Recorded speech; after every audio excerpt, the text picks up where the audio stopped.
As of now, I'm recording this video. You can clearly see the news in the headline, that is flu in the full flight on the avian flu outbreak. Bird flu, 12 epicenters in 4 states reported avian flu cases. Centers Wildlife Division issue guidelines to state on containing avian flu. Status of avian influenza. Then Delhi issued as advisory on the bird flu. Avian flu outbreak in Japan. Odisha on tentative hook as a threat of bird flu. So, and in India also, H5N8 detected in crows. Bird flu alert in Bihar. Bird flu in India. Even influenza confirmed across 12 states so far, says government. 65 poultry birds found dead in Maharashtra. Then Pong declared free of bird flu. Delhi zoo samples positive for bird flu. Even influenza in poultry birds confined in 9 states so far from the government sources. I think you may guess that why we are taking this topic.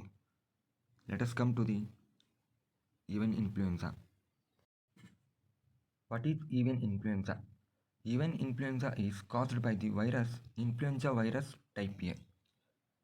This virus can affect both wild as well as domestic birds, and this virus can also be isolated from mammalian species including human. There are mainly two strains of viruses. First is LPAI, second one is HPAI. LPAI, that is low pathogenic avian influenza. HPAI is high pathogenic avian influenza.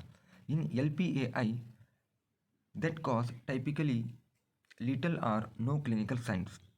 But in case of high pathogenic avian influenza, that cause severe clinical signs and high mortality in the birds. The most highly pathogenic strain is H5N1. This strain has attracted much more attention over the few years. As of now, this is the strain which is outbreak in the Kerala. Now, this affect globally in both domestic as well as wild birds.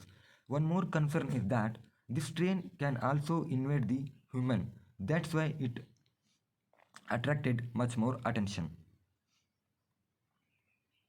Now, this avian influenza disease is listed under the World Organization for Animal Health as notifiable disease. Then come to transmission of the avian influenza. There are several factors which contribute to the spread of the avian influenza, such as globalization, international trade, marketing practices, and farming practices. And one more factor is that presence of virus in wild bird. Wild birds act as reservoir host of the avian influenza virus. Therefore, we have to take measures while controlling this avian influenza. Apart from being highly contagious among poultry, avian influenza virus are readily transmitted from farm to farm by the movement of domestic birds, people, and contaminated vehicles, equipments, feed, and cages. And the AI viruses can be spread through the direct contact with the secretions from the infected birds, especially through feces or through contaminated feed, water, and equipment and clothing. Now, what are the clinical signs of the disease? There are mainly two forms of the disease. First one is mild form, second one is severe form. In mild form, the signs of illness may be expressed only as ruffled feather, reduced egg production, or mild effect on the respiratory system.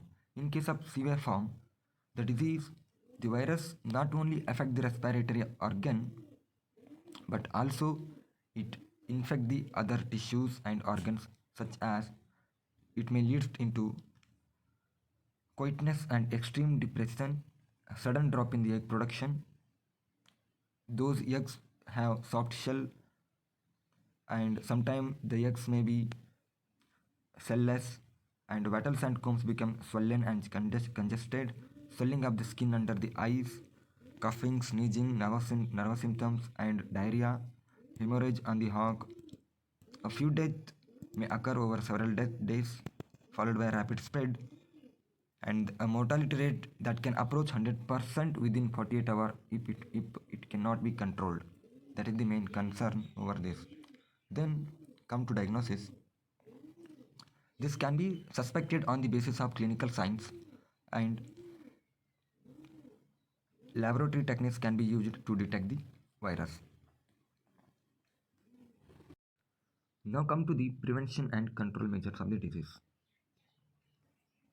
This is the extremely important to control this disease, otherwise it will spread the whole geographical area within the few hours. Then measures that are recommended at the farm level, these include keep poultry away from the area frequented by the wildfowl, because wildfowl act as a reservoir host that may not suffer by the influenza, but it will lead to the occurrence of the disease in the domestic fowl. Then keep control over access to poultry houses by the people and equipment. Do not provide elements on the property that may attract wild birds. Maintain sanitation of property, then poultry houses and equipments. Avoid the introduction of the birds of unknown disease status into the flock. Then report illness and death of the bird, appropriate disposal and manure of the dead poultry. And proper quarantine rules may be followed, and at least a period of 21 days before restocking. If the disease is detected in the birds, then culling is the only option to eradicate this disease. That's why it's very much important to prevent this in chance of getting in birds and poultry. For any further information, just visit OIE Terrestrial Animal Health Code. Thank you.